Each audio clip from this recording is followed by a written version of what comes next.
Stacy Rasgon, Bernstein Research, U.S. Semiconductor Senior Analyst, joins us this morning.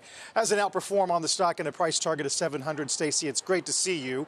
I want to get you on Nvidia, but really quick, can we do AMD? I'm looking at a 6-month versus Nvidia, and the gains are almost, 30% versus 19. What do you think is happening with AMD right now? Yeah, look, so people are looking for other ways to play AI besides Nvidia. Part of the worry that people have had, and the reason the stock actually is cheap, given where the earnings have gone, is the numbers have gotten so big so quickly that people just worry about sustainability, and like they're looking for other ways to play it. And AMD, at least to their credit, has a roadmap that seems reasonably credible with products on it, and they did something very smart. They put out some targets for their AI revenues. They said we'll do more than $2 billion. $2 billion is a very small number. They've actually left room potentially to take those expectations up, ideally, as we go through the year. And so I think people have been getting more bullish as they get more bullish on the overall size of the general opportunity itself, and then AMD's like prospects potentially within that. And people have been buying the stock on that, especially as we go as we get into this year. And people are waiting to actually see it now show up in the numbers. They'll report earnings in a couple of weeks, and we'll see it. Now, is that to say that others are closing the gap with Nvidia itself? I don't actually think so. So look, to take the AMD point of view, remember, it's if they do $2 billion or $3 billion or $5 billion, like whatever the number is, it's actually a rounding error, like relative to the size of the opportunity. Like if Nvidia does $60 billion this year, that will be viewed as enormously disappointing. Right? And so, like, I mean, there's always room potentially for a second source, right? And again, I think this is where the AMD story has gotten some legs, is they don't need to get $60 billion, right? You figure if the opportunity like this year was $100 billion and they got 10% or 5% for AMD, maybe that's enough.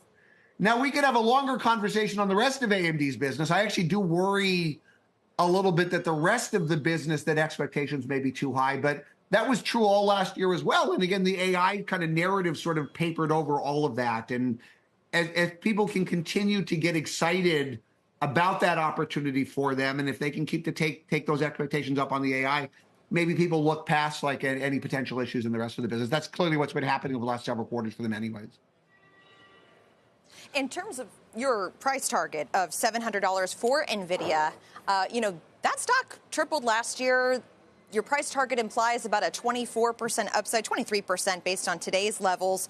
What supports that really on a fundamental basis in terms of, your forecast of their exposure into the AI space?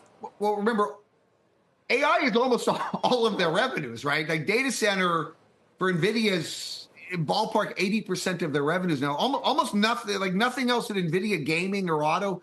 It almost doesn't matter like for the fundamentals of the company. It's all about data center, and those numbers are just getting enormous. And the earnings, I mean, you talk about the stock tripling. Look how much the earnings went up. The earnings went up, I don't know, 6 or 7 times or whatever the number is, because of the size of the opportunity, their competitive positioning within that opportunity, their product roadmap, and everything else. And as we look into this year, I think not only is AI and everything going mainstream, but their product roadmap is also evolving. They've got, they just launched Grace Hopper, which is their GPU CPU version. And they've got the H200, which is their next version of their current architecture coming out in Q2. They've got a whole new architecture called Blackwell that comes out in the second half. My guess is pricing goes up there again. I still think numbers have room to go up. And as I said earlier, the stock itself has gone up a lot, but much less so than the earnings. The multiples come down a lot. Yeah. It is actually, if you can believe it, the cheapest or one of the cheapest ways to play the AI theme in the space. AMD is much more expensive than Nvidia. Marvell is much more expensive than Nvidia. Even Intel, they're not that different from each other at this point. I think Stacey, if you're looking to play AI, this is the way to go.